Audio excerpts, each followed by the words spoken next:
Kung ako ang inyong kumustahon, sakit akong tuhod og tikod. Tiguang na gyud ta. Maangkon na gyud ko ana. Kay gapon pito ka buk misa na ako. Halos di na mabarog akong tiil sa ika-5. Tiguang na gyud ko something ana. Pero og magsige sa exercise no, wag ta na siguro ng masakit sa tuhod. Magsugod kang Kristo, ang atong kinabuhi og pagtuo naa siya ka ng kuamba, ups and downs. Ang atong Ginoong Jesucristo sa iyang pagsugod yun, no, 30 anyos. Pero may gina siya nga sob-sob, sige pasaka. Pero naagi siya ka ng kinutuban. Kay mula yun San Juan nga wala pa moabot ang iyang panahon. Ang kinutuban sa iyang pagpamuhat sa buluhaton, iyang misyon, pagtuman sa kabubuton sa amahan, sige siya gasaka. Pero maundang lang yun siya pag-abot sa iyang panahon. May kainay nga na ba no? Doon ay adlaw, panahon nga gitagal.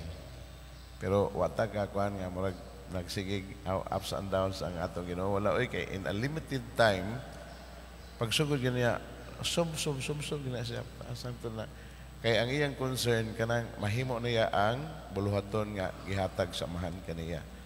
So padayon. Pero pag-abot sa time karon ang panahon, pag-abot sa time nga matubang na gyud siya sa pag-antos niya. So ang atong pagbasa karon ebanghelyo nato nag-andam na sa moabot nga mga adlaw sa iyang pag-antos. Ya. Nay usa ka very important part aning gospel karon. Kining papel ni Caiphas. No?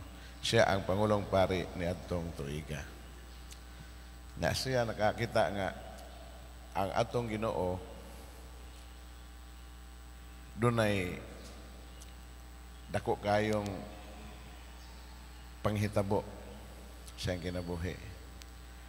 Nga siya mahimong sakripisyo aron ang ilang naso dili malaglag sa mga langyaw, dili ilaglagon sa mga Romanhon.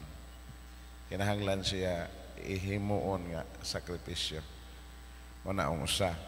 Ikaduha, aron tigom mahiusa ang katawhan nga nagkatibulaag. Manay murag panagnaaning pangulong pari na si Caiphas. Na kanang mga kauban nagsige lang sila plano og ano sa ni siya malaang o ang Ginoo ano siya matrap, ano sa madakpan. Karon mahuman na ilang problema kay murag tanaw sa nila wag tang natong kredibilidad kay na may mas labaw nato nga propeta magsigig sang yaw sa mga tao. Pero si Caiphas lahi iyang tanaw. Wala ka mo yung mga alamag. Wala ba ka masayod nga mahimo usa ka tawo lang ang masakripisyo para matibuok ang nasod, para makapadayon pag barug ang atong nasod. Sumana iyang tanaw. So, sob iyang kinabuhi. Pero pag abot sa panahon, iya gyud ihatag iyang kinabuhi alang natong tanan. Muna gihulagway din sa unang pagbasa o sa Salmo responsoryo.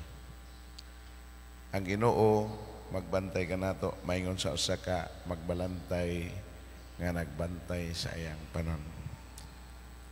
Ang atong Ginoo sama sa magbalantay sa karnero. Andam kanunay mag-guide, magiya, magpanalipod sa iyang panon.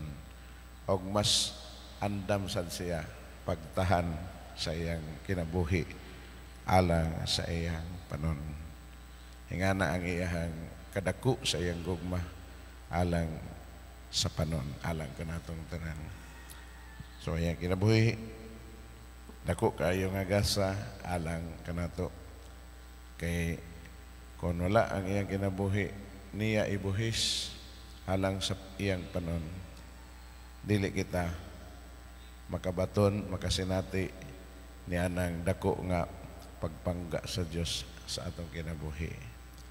O wala po niya ihatag iyang kinabuhi, dili niya mabayran ang atong mga kalapasan o dili kita makadawat sa kaluwasan nga langit nun.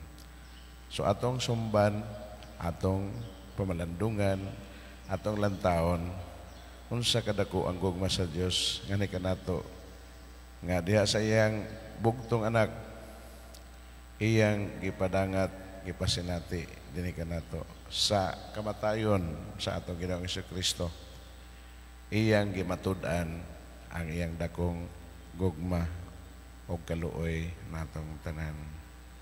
Amen. Palihog mo tindog.